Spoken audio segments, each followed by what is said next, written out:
আল্লাহ রাব্বুল আলামিনই প্রথম, আল্লাহ পাকই শেষ। আল্লাহ পাক প্রকাশ্য, আল্লাহ পাক গোপন। ওয়া হুয়া বিকুল্লি শাইইন আলিম। আল্লাহ পাক বলছেন তিনি প্রত্যেকটা বিষয় সম্পর্কে জ্ঞানী। সূরা হাদিদ আয়াত নাম্বার 3। তো আমরা বুঝতে পারছি যখন কোনো কিছু ছিল না তখন আল্লাহ রাব্বুল আলামিন ছিলেন, আবার যখন কিছু থাকবে না তখন আল্লাহ পাক থাকবেন। কুল্লু মান আলাইহা ফান ওয়া ইয়াবকা ওয়াজহু রাব্বিকা যুল জালালি ওয়াল ইকরাম। সমস্ত কিছু ফানা হয়ে যাবে, শুধুমাত্র আল্লাহ রাব্বুল আলামিনের সত্তা, জাত এটা বাকি থাকবে।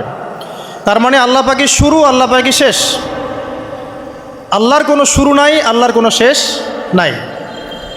এখন কেউ যদি প্রশ্ন করে যে আল্লাহ সব কিছু সৃষ্টি করেছেন, তাহলে আল্লাহকে কে সৃষ্টি করলো? নাউজুবিল্লাহ। তো তখন আমরা বলবো যে যদি কেউ আল্লাহকে সৃষ্টি করতো তাহলে তো সেই সৃষ্টিকর্তা হয়ে যেত, তাই নয় কি?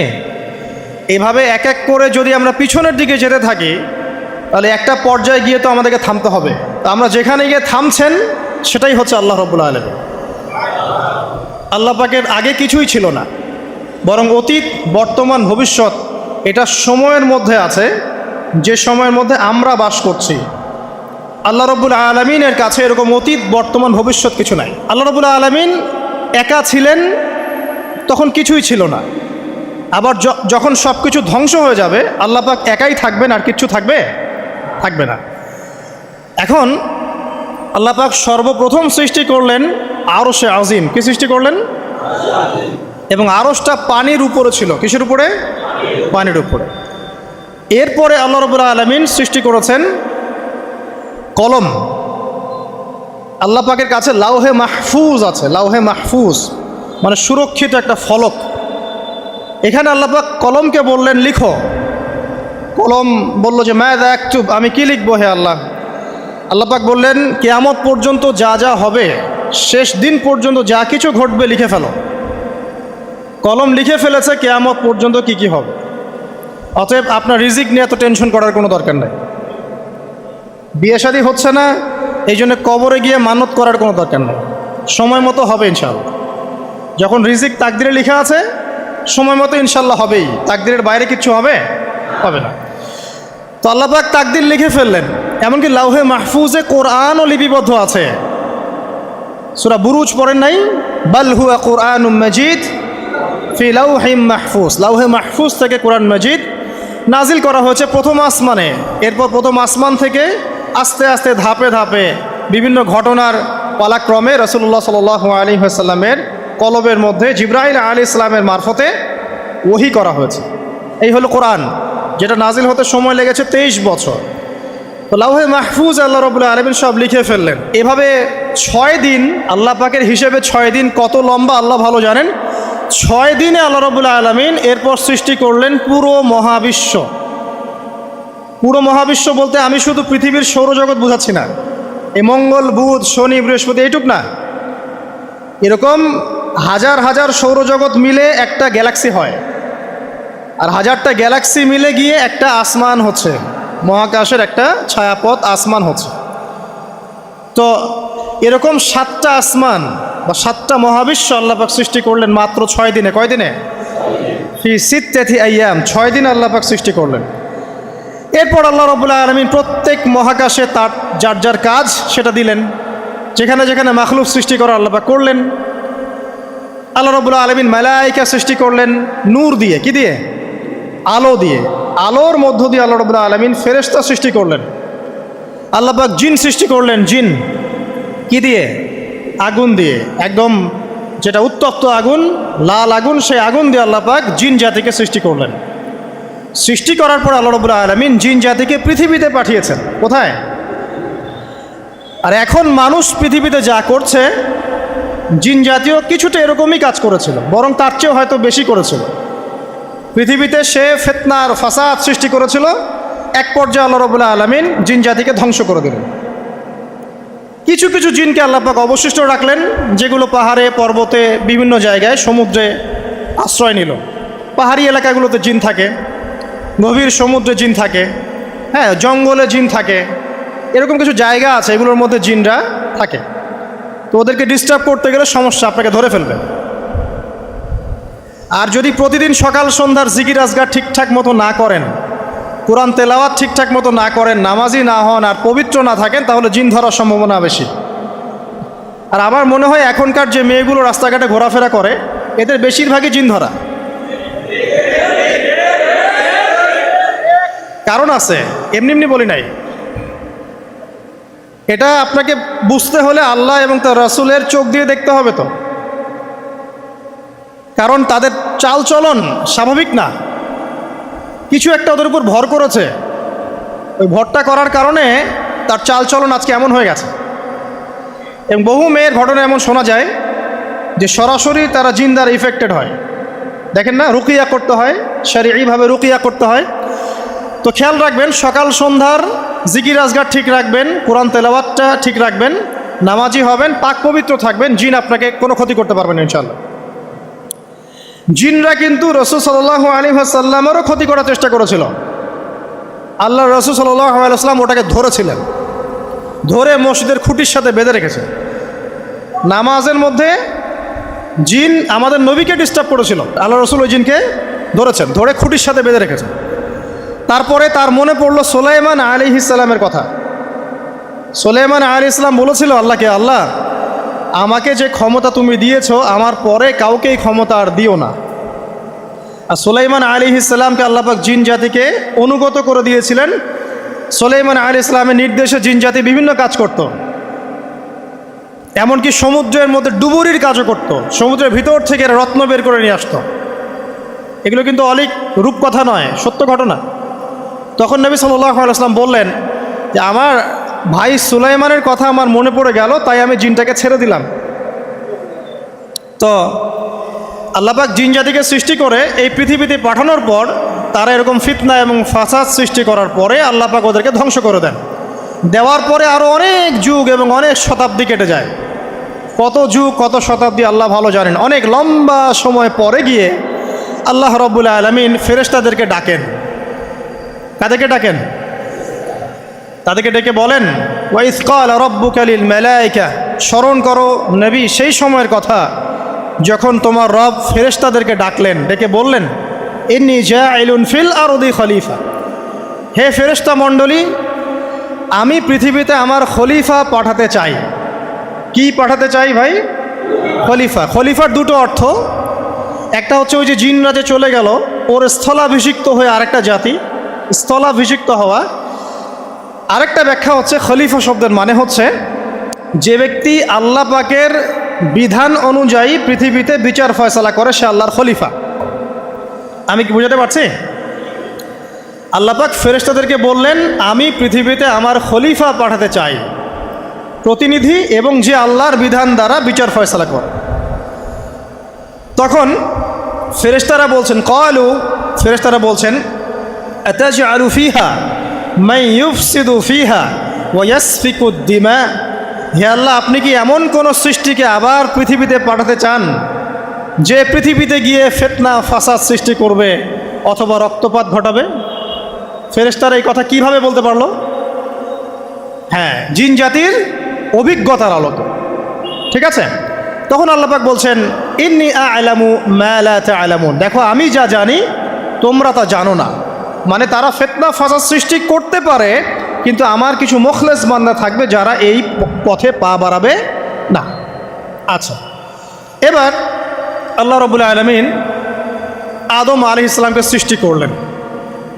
আল্লাহ পাক নিজের হাত দিয়ে আদম আলাইহিস সালামকে সৃষ্টি করেছেন।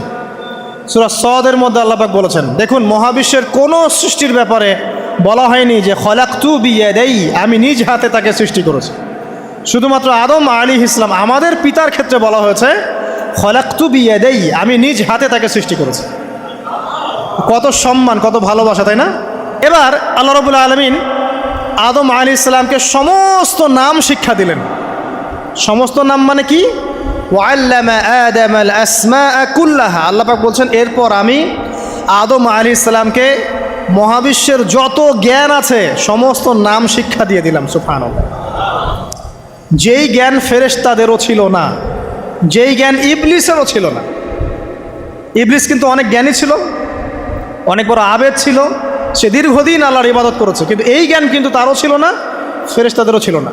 সুম্মা আরাদাহুম আলাল মালাইকা, এরপর আল্লাহ রাব্বুল আলামিন আদম আলাইহিস সালামকে ফেরেশতাদের সামনে নিয়ে আসলেন, উপস্থাপন করলেন। মহাবিশ্বের ঘটনা, এটা ঘটছে, চিন্তা করেন, এটা কিন্তু ঘটেছে আগে, অতীত। এবার সমস্ত ফেরেশতার সামনে আদম আলাইহিস সালামকে নিয়ে আসা হচ্ছে। এবার বলা হচ্ছে যে হে ফেরেশতারা, তোমরা এই নামগুলো বলে দাও দেখি, তোমরা যদি সত্যবাদী হও। তো ফেরেশতারা বলছেন লা ইলমা লানা ইল্লা মা আল্লামতানা, হে আল্লাহ, আপনি আমাদেরকে যা শিখিয়েছেন এর বাইরে তো কোনো জ্ঞান নাই আমাদের। তারপর আল্লাহ পাক আদমকে বললেন আলাইহিস সালাম, হে আদম, তুমি সব নাম বলে দাও দেখি। এরপর আদম আলাইহিস সালাম সমস্ত নাম একটা একটা করে বলে দিলেন। তাহলে আমাদের পিতা জ্ঞানী ছিলেন, নজ্ঞ ছিলেন? আর আমরা তার সন্তান হিসেবে জ্ঞানী না অজ্ঞ? এটা আমাদের শোভা পায়। আমাদের পিতা ছিলেন মহাবিশ্বের সবচেয়ে জ্ঞানী সত্তা। আল্লাহ রাব্বুল আলামিন তাকে জ্ঞান শিক্ষা দিয়েছেন, সমস্ত জ্ঞান। তবে তার সমস্ত জ্ঞান আর এই মহাবিশ্বের সমস্ত জ্ঞান আল্লাহর জ্ঞানের তুলনায় কতটুকু জানেন? একটা সমুদ্রের মধ্য থেকে এক ফোঁটা পানি উঠালে যেমন হয়, পুরো মহাবিশ্বের জ্ঞান আল্লাহর জ্ঞানের সামনে এতটুকু। আল্লাহ পাকের জ্ঞান এত অসীম, পুরো মহাসাগরের মধ্য থেকে এক ফোঁটা পানি তুললে, ওই যে এক ফোঁটা পানি তুললেন, এটা মহাবিশ্বের জ্ঞান। আর বাকি সমস্ত পানি এটা আল্লাহ পাকের জ্ঞান। ঠিক দুনিয়ার জীবনের এক্সাম্পলটা এমনই। একটা সাগরের মধ্যে আঙ্গুল ডুবালে, আঙ্গুল উঠালে যতটুকু পানি আঙ্গুলে বেঁধে থাকে, এটা দুনিয়া। আর পুরো মহাসাগরটাই হচ্ছে কি? আখিরাত। নবীজি বলছেন সাল্লাল্লাহু আলাইহি ওয়াসাল্লাম, একটা মৃত গাধাকে দেখে বলছেন, সাহাবীরা, তোমরা কি কেউ এই গাধাটাকে 1 দিরহামের বিনিময়ে কিনবে? কান কাটা, মৃত, গলে আছে, এই গাধাটাকে কিনবা 1 দিরহাম দিয়ে? সাহাবীরা বলছেন, মাংনা দিলেও তো কিনবো না। ইয়া রাসূলুল্লাহ, যদি ফ্রিও কেউ দেয়, বিনামূল্যে দেয়, তাও তো নিব না। তখন নবী সাল্লাল্লাহু আলাইহি ওয়াসাল্লাম বলছেন, এটাই হচ্ছে আল্লাহর কাছে দুনিয়ার এক্সাম্পল। ওই মৃত গাধা তোমাদের কাছে যতটা না ইম্পর্টেন্ট, যতটুকু মূল্য রাখে, আল্লাহর কাছে এই দুনিয়া তার চেয়েও কম মূল্য রাখে। তো এই দুনিয়াতে তো সব ফয়সালা হবে না। আমরা তো হতাশ হয়ে যাই না যে দুনিয়াতে এমন কেন, এটা কেন, ওইটা কেন। দুনিয়া এটারই জায়গা। দুনিয়া সব কিছুর কনক্লুশনের জায়গা না, সব কিছুর পরিসমাপ্তির জায়গা হচ্ছে কিয়ামতের মাঠ। ওই দিন যে সফল সে সফল, যে ব্যর্থ সে ব্যর্থ। দুনিয়ার বাড়ি গাড়ি, স্ট্যাটাস, চাকরি বাকরি, ইজ্জত সম্মান, এটা সাফল্য ব্যর্থতার মানদণ্ড নয়, চূড়ান্ত মানদণ্ড নয়। চূড়ান্ত মানদণ্ড কি? ফামান যুহজিহা আনিন নার ওয়া উদখিলাল জান্নাহ ফাকাদ ফাজ। যাকে জাহান্নাম থেকে বাঁচানো হবে, জান্নাতে প্রবেশ করানো হবে, পুলসিরাত পার হতে পারবে, এই একমাত্র ব্যক্তি সফল। তো সাফল্যের সংজ্ঞাটা জেনে রাখবেন, তাহলে আপনি দুনিয়াতে হতাশ হবেন না ইনশাআল্লাহ তাআলা। এবার কি হলো, যখন আদম আলাইহিস সালাম সমস্ত নাম শিক্ষা দেওয়া সমস্ত নাম বলে দিলেন, এখানে নাম মানে কিন্তু খালি নাম নয়, জ্ঞান বলে দিলেন, তখন আল্লাহ রাব্বুল আলামিন ফেরেশতাদেরকে বললেন, তোমরা সবাই এখন আদমকে সিজদা করো। ওয়াইয কুলনা লিল মালাইকাতি ইসজুদু লি আদম। আল্লাহ পাক এবার বলছেন, আমি সমস্ত মালায়েকাকে বললাম তোমরা আদমকে সিজদা করো। ফাসাজাদু, সবাই সিজদা করলো, ইল্লা ইবলিস, ইবলিস সিজদা করলো না। কেন করলে না? ইবলিসকে বলা হচ্ছে, ইয়া ইবলিস মা মানাকা আল্লা তাসজুদা ইয আমারতুক, তোমাকে কে নিষেধ করলো সিজদা করতে ওই আদমকে যাকে আমি আদেশ করেছি? কে নিষেধ করলো? তখন ইবলিস বলছে, খলাকতানি মিন নার ওয়া খলাকতাহু মিন তিন, আমাকে সৃষ্টি করেছেন আগুন দিয়ে আর আদমকে সৃষ্টি করেছেন মাটি দিয়ে, আমি কিভাবে তাকে সিজদা করতে পারি? ইবলিস বলতে চাইলো যে আপনি যে বলছেন আদমকে সিজদা করো, আদম তো মাটির তৈরি, আমি তো আগুনের তৈরি, তাহলে আপনি ভুল বলছেন। নাউজুবিল্লাহ। আগুন কেন মাটির সামনে নত হবে? মাটি আগুনের সামনে নত হওয়া উচিত। তার কেয়াস হচ্ছে এমন, কেয়াস মানে কি? তার এটা কি? হ্যাঁ, তার এটা যুক্তি, তার এটা যুক্তি এবং দর্শন যে আমি কেন তাকে সিজদা করব? আমি তো আগুনের তৈরি আর আদম হচ্ছে মাটির তৈরি। তো খলাকতাহু মিন নার ওয়া খলাকতানি মিন তিন, খলাকতানি মিন নার ওয়া খলাকতাহু মিন তিন, আমাকে সৃষ্টি করেছেন আগুন দিয়ে, আদমকে সৃষ্টি করেছেন মাটি দিয়ে। আবা ওয়াস্তাকবারা, আল্লাহ পাক বলছেন সে উদ্ধত হলো এবং অহংকার প্রদর্শন করলো। আর আল্লাহ পাক অনেক কিছু মাফ করে দেন, কিছু কিছু বিষয় আল্লাহ পাক মোটেই পছন্দ করেন। তার মধ্যে একটা হচ্ছে অহংকার, তার মধ্যে একটা হচ্ছে শিরক, তার মধ্যে একটা হচ্ছে অন্যের হক নষ্ট করা, তার মধ্যে একটা হচ্ছে আদম সন্তানকে হত্যা করা, তার মধ্যে একটা হচ্ছে বৃদ্ধ বয়সে ব্যভিচার করা, তার মধ্যে একটা হচ্ছে মুরতাদ হয়ে যাওয়া। ওই যে খ্রিস্টান হয়ে যাচ্ছেন না, খালি মরেন তারপর বুঝবেন, খালি মালাকুল মউত আসুক তারপর বুঝবেন। আল্লাহ রাব্বুল আলামিন বলছেন তার রাসূলের মাধ্যমে, কেউ যদি সাক্ষ্য দেয় আল্লাহ ছাড়া কোনো মাবুদ নাই, মুহাম্মদ সাল্লাল্লাহু আলাইহি ওয়াসাল্লাম শেষ নবী, ঈসা ইবনে মারইয়াম আল্লাহর প্রেরিত নবী, আল্লাহর পুত্র নন, জান্নাত সত্য এবং জাহান্নাম সত্য, এই পাঁচটা বিষয় যদি কেউ সাক্ষ্য দেয় ইনশাআল্লাহ সে জান্নাতে যাবে, তার আমল যেমনই হোক না কেন। টাকার বিনিময়ে, চাকরির বিনিময়ে, সমাজসেবার নামে আর চিকিৎসার নামে ইমান বিক্রি করে ফেললেন, সুবহানাল্লাহ সুবহানাল্লাহ। তোমাদের এই পৃথিবীতে বেঁচে থাকার চাইতে মাটির তলে চলে যাওয়া ভালো। আবর্জনার কোনো প্রয়োজন নাই আল্লাহর এই জমিনে। এই মুসলিম উম্মার আবর্জনার কোনো প্রয়োজন নাই। এই মুসলিম উম্মার ইমানদার সাহসী তরুণ প্রজন্মের দরকার। আল্লাহ পাক কবুল করুন, আমিন। এরপরে কি হলো? ইবলিস সেজদা করলো না, আবা ওয়াস্তাকবার, সে উদ্ধত হলো এবং অহংকার প্রদর্শন করলো। এবার আল্লাহ পাক জিজ্ঞাসা করলেন, কেন করলে না, কেন করলে না? সে বলল যে আগুন দিয়ে সৃষ্টি করেছেন আমাকে, তাকে সৃষ্টি করেছেন আপনি মাটি দিয়ে, সো আপনি ভুল আমি সঠিক, আমি কেন তাকে সেজদা করব? আল্লাহ পাক তখন আর তার প্রতি রহম করলেন না। আল্লাহ পাক তখন তাকে বলছেন ফখরুজ মিনহা, এখান থেকে বেরো। আল্লাহ পাক যেমন গফুর রহিম আরহামুর রহিমিন, ঠিক তেমনি আল্লাহ পাক শাদীদুল ইকাব, কঠিন শাস্তিদাতাও বটে। আল্লাহ পাক শুধু কি দয়াই করবেন, শাস্তি দিবেন না? দিবেন। ফখরুজ, অপদস্থ হয়ে লাঞ্ছিত হয়ে এখান থেকে বের হয়ে যাও। এখানে অহংকার করার অধিকার তোমাকে দেয়া হয় না, এখান থেকে বের হয়ে যাও। এবার ইবলিস বের হয়ে যাচ্ছে।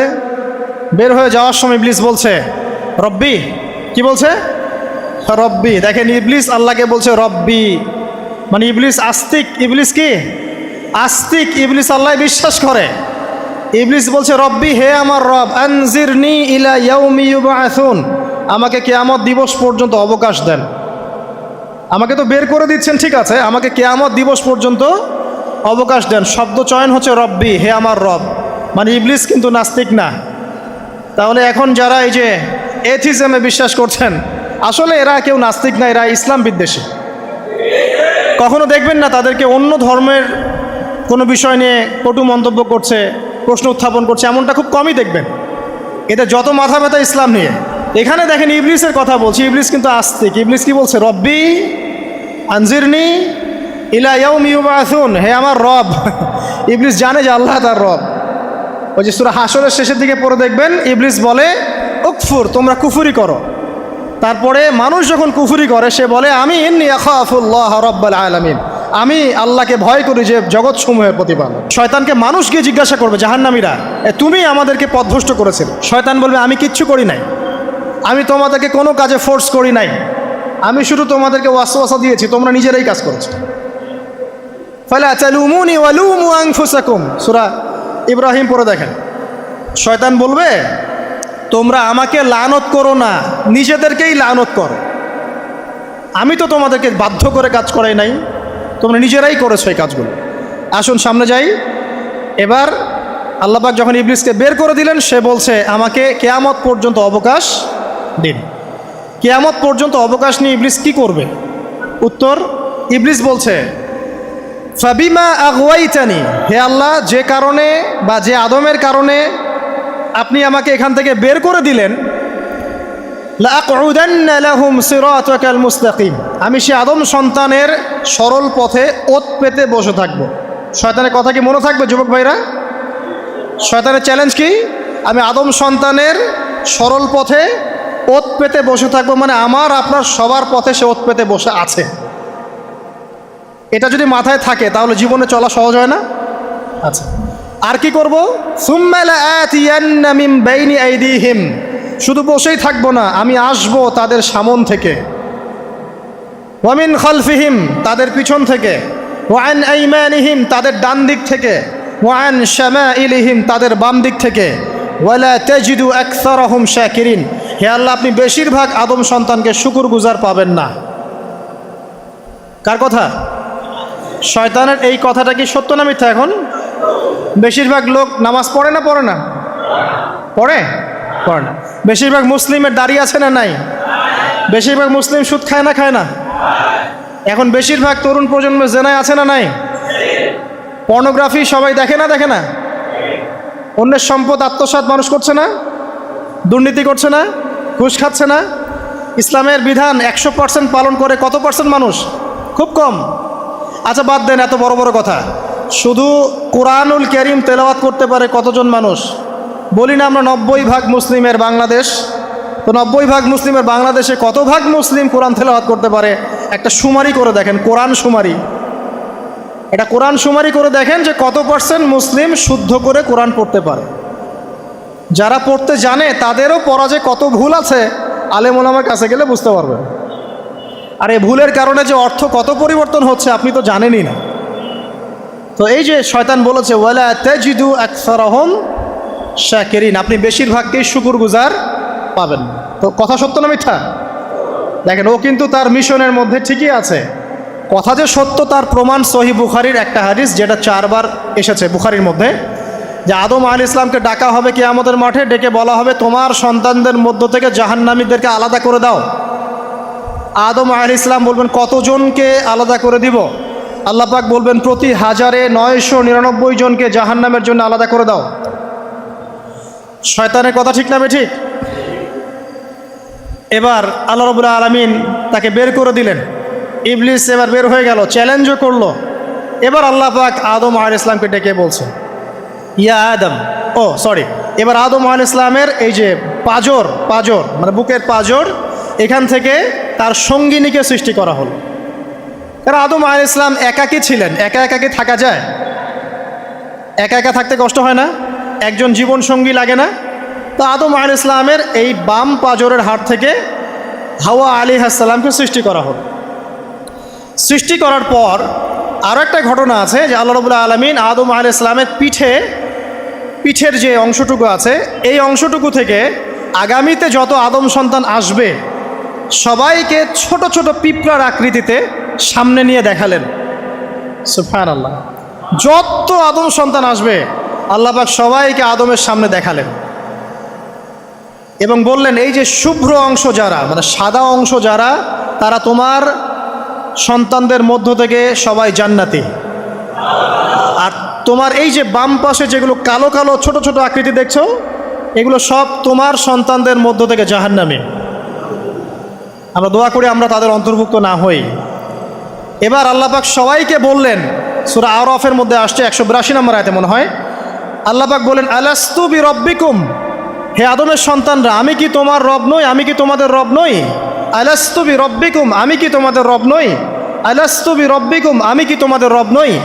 আমরা সবাই তখন বলেছিলাম বালা ইয়া রব্বি, অবশ্যই আপনি আমাদের রব। আমরা এখন ভুলে গেছি না? আমরা সবাই এই সাক্ষী দিয়ে আসছি রুহের জগতে। আর রুহের জগৎ বলে একটা জগৎ আছে, অনেক জগৎ আছে। রুহের জগৎ একটা, দুনিয়ার জগৎ একটা, জিন জাতির জগৎ আলাদা, বারজাখ পরকালে যে কবরে রাখার পরে বারজাখের জগৎ একটা, আর দারুল করার যেটা হবে একদম জান্নাত জাহান্নাম, ওটা আরেকটা জগৎ। এই যে মহাবিশ্ব যে সম্প্রসারিত হচ্ছে, এক এক গ্যালাক্সিতে এক একটা জগৎ না, এরকম বহু জগৎ আছে। রুহের জগতে আমরা এই ওয়াদা আল্লাহর কাছে করে এসেছি, এটাকে আহদে আলাস্তু বলে। কি বলে? আহদে আলাস্তু, মানে আলাস্তু বি রব্বিকুম, আমি কি তোমাদের রব নই? আমরা বলেছিলাম হ্যাঁ আপনি আমাদের রব। একটা মজার কথা আছে এখানে, যখন আদম আলাইহিস সালাম দেখছিলেন তার সন্তানদেরকে সাদা সাদা আকৃতি ছোট ছোট, এর মধ্যে একটা সন্তানকে দেখে, একজন সন্তানকে দেখে তার প্রচণ্ড ভালো লেগেছিল এবং তিনি অত্যন্ত সুদর্শন ছিলেন। তাকে দেখে তার প্রচণ্ড রকম ভালো লেগেছিল। আল্লাহ পাককে তিনি জিজ্ঞাসা করলেন, হে আল্লাহ, আমার সন্তানদের মধ্যে একে, এই সুন্দর সন্তান কে? আল্লাহ পাক বললেন সে হচ্ছে তোমার সন্তান দাউদ। কি নাম? দাউদ আলাইহিস সালাম। আর আপনাকে বলে রাখি, আদম আলাইহিস সালামের ব্যাপারে যেমন আল্লাহ পাক বলেছেন আদম আমার খলিফা, ঠিক দাউদ আলাইহিস সালাম সম্পর্কেও আল্লাহ পাক বলেছেন দাউদ আমার খলিফা। বুঝতে পারলেন? কোথায় আছে? সূরা সদ পড়ে দেখেন। ঠিক আদম আলাইহিস সালাম সম্পর্কে আল্লাহ পাক বলেছেন না যে আমি পৃথিবীতে খলিফা পাঠাচ্ছি, ঠিক দাউদ আলাইহিস সালাম সম্পর্কেও আল্লাহ পাক বলেছেন দাউদ আমার খলিফা। ইয়া দাউদ ইন্না জাআলনাকা খলিফাতান ফিল আরদ ফাহকুম বাইনান নাসি বিল হক ওয়া লা তাত্তাবি'ল হাওয়া। আয়াতটা পড়ে দেখবেন, ওইদিকে আমি পরে আসছি। তো ওই সন্তানকে দেখে তার এত ভালো লাগলো, আল্লাহর কাছে তিনি জিজ্ঞাসা করছেন, হে আল্লাহ আমার এই সন্তানের হায়াত কত? আল্লাহ পাক বলছেন তোমার এই সন্তানের হায়াত হচ্ছে 60 বছর। কত বছর? 60 বছর। আর আমাদের উম্মতে মুহাম্মাদের কিন্তু গড় আয়ু এরকম 60-65, এর বেশি না গড় আয়ু।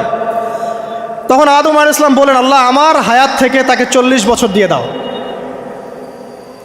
আমার হায়াত থেকে তাকে 40 বছর দিয়ে দাও। আল্লাহ পাক তাকে 40 বছর দিয়ে দিলেন। তাই আদম আলাইহিস সালামের 1000 বছর হায়াত হয়ে গেল 960 বছর, আর দাউদ আলাইহিস সালামের 40 বছর হায়াত হয়ে গেল 100 বছর। এখন আসেন এই জায়গায় যে আদম আলাইহিস সালাম এবং দাউদ আলাইহিস সালাম দুইজনকে আল্লাহ পাক কি বলেছেন? খলিফা। খলিফা কে? খলিফা কাকে বলে? এটা একটু শুনে নি ছোট্ট করে। সূরা সদ পড়বেন 24 কি 26 নম্বর আয়াত। আল্লাহ পাক বলছেন ইয়া দাউদ, হে দাউদ খলিফার কাজ কি এটা শোনেন। হে দাউদ ইন্না জাআলনাকা খলিফাতান ফিল আরদ, নিশ্চয়ই আমি আল্লাহ তোমাকে পৃথিবীতে খলিফা করেছি। কি করেছি? খলিফা করেছি। তোমার কাজ কি? ফাহকুম বাইনান নাসি বিল হক, মানুষের মাঝে আল্লাহর বিধান দ্বারা হকের মানদণ্ডে বিচার ফয়সালা করবে।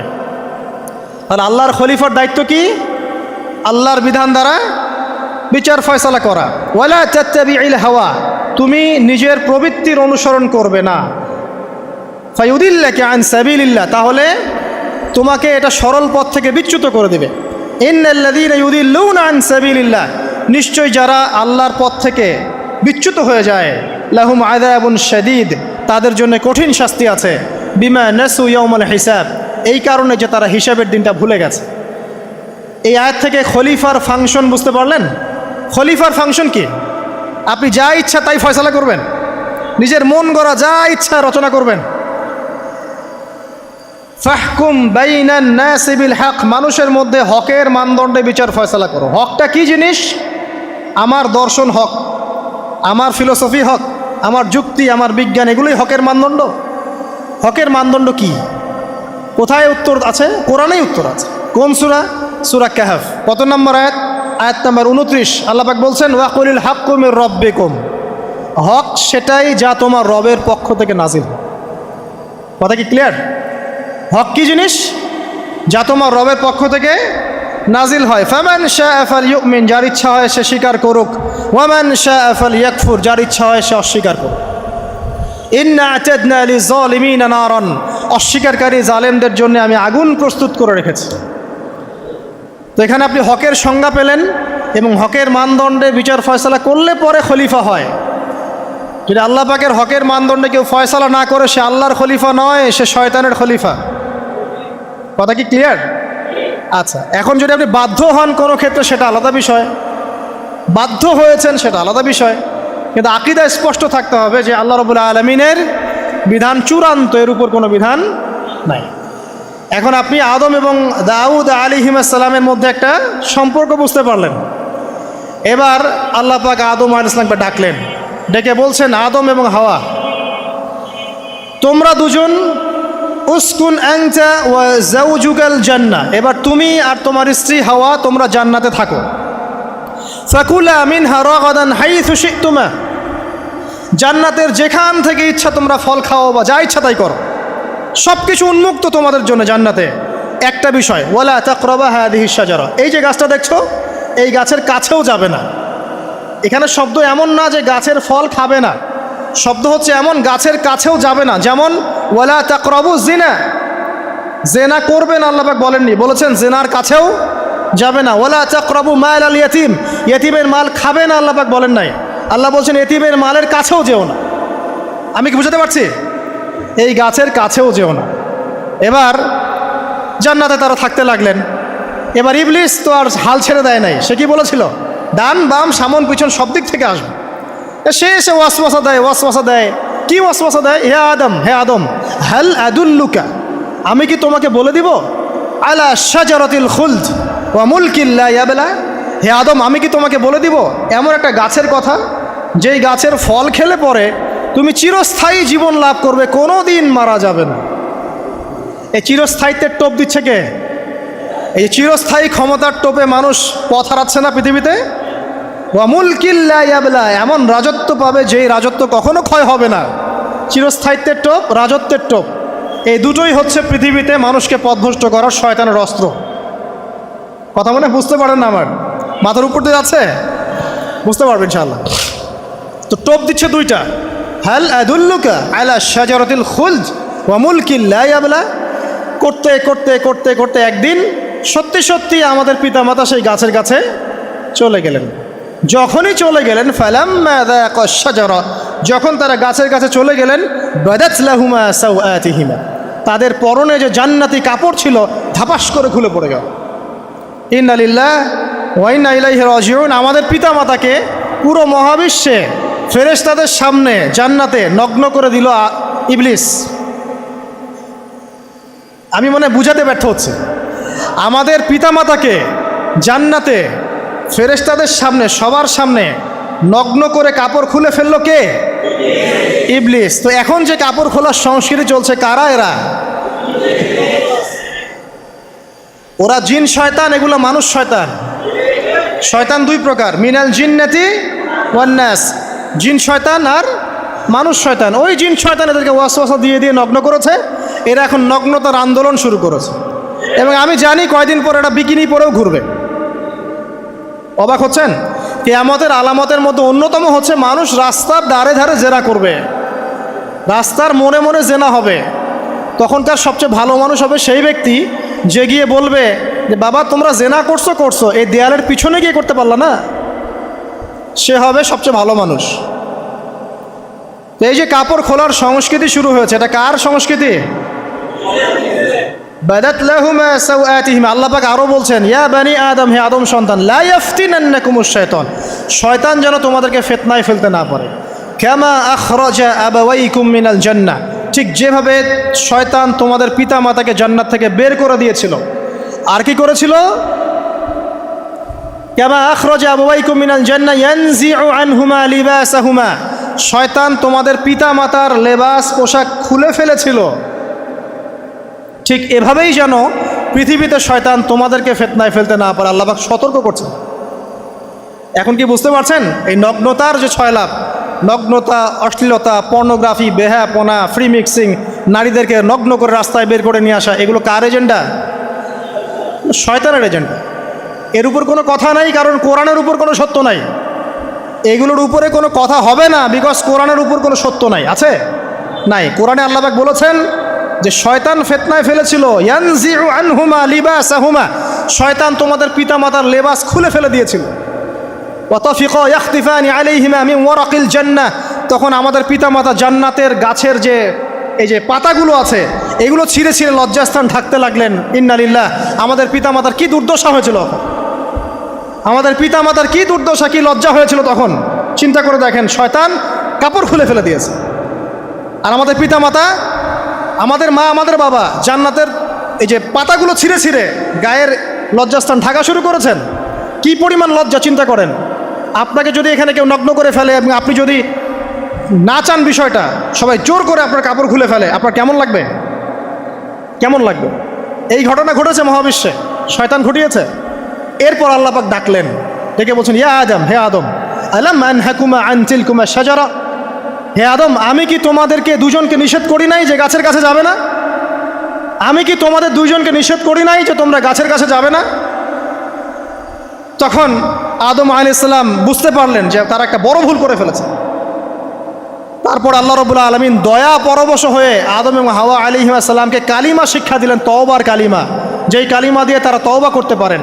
সেই কালিমা হচ্ছে রব্বানা যালামনা আনফুসানা ওয়া ইল্লাম তাগফির লানা ওয়া তারহামনা লানাকুনান্না মিনাল খাসিরিন। এই দোয়া শিখে নিয়ে আদম এবং হাওয়া আলাইহিস সালাম তওবা করলেন। আল্লাহ পাক তাদের তওবা কবুল করে মাফ করে দিলেন। কিন্তু জান্নাতে আর থাকা হলো না। আল্লাহ পাক বলেন, কুল নাহবিতু মিনহা জামিআ, এবার তোমরা সবাই মিলে এখন পৃথিবীতে নেমে যাও। আল্লাহ মাফ করে দিলেন, কিন্তু তোমরা এখন পৃথিবীতে নেমে যাও, জান্নাতে আর থাকা হবে না। খেয়াল করে দেখেন, ইবলিসও আল্লাহর আদেশ মানে নাই। আল্লাহ বলেছেন সেজদা করো, ইবলিস কিন্তু করে নাই। আবার আমাদের পিতা আদম আলাইহিস সালামকে আল্লাহ পাক বলেছেন গাছের কাছে যেও না, তারা চলে গেছেন। দুটোই কি অবাধ্যতা নয়? তাহলে ইবলিসকে চিরস্থায়ী জাহান্নামী করা হলো, আদম সন্তানকে কেন করা হলো না? উত্তর, আদম সন্তান আদম আলাইহিস সালাম তওবা করে ফিরে এসেছে, ইবলিস আসে নাই। তাই আমাদের দ্বারা পদে পদে ভুল হবেই, তওবা করে ফিরে আসলেই গুনাহ মাফ ইনশাআল্লাহ। আর যদি ইবলিসের মতো গুনার উপর গুনাহ করতেই থাকেন আর বলেন যে আমি ঠিক কাজ করছি, তাহলে ইনশাআল্লাহ ওই যে জাহান্নাম অপেক্ষা করছে। ইবলিসকে আল্লাহ পাক বললেন যে তুমি এবং তোমার অনুসারী যারাই থাকবে সবাইকে দিয়ে লাআমলাআন্না জাহান্নামা মিনকুম আজমাইন, তোমাদের সবাইকে দিয়ে আমি জাহান্নাম পরিপূর্ণ করব। নাউযুবিল্লাহ। এবার সবাই পৃথিবীতে নেমে আসলো। পৃথিবীতে এসেই কি আল্লাহ পাক ছেড়ে দিলেন? না।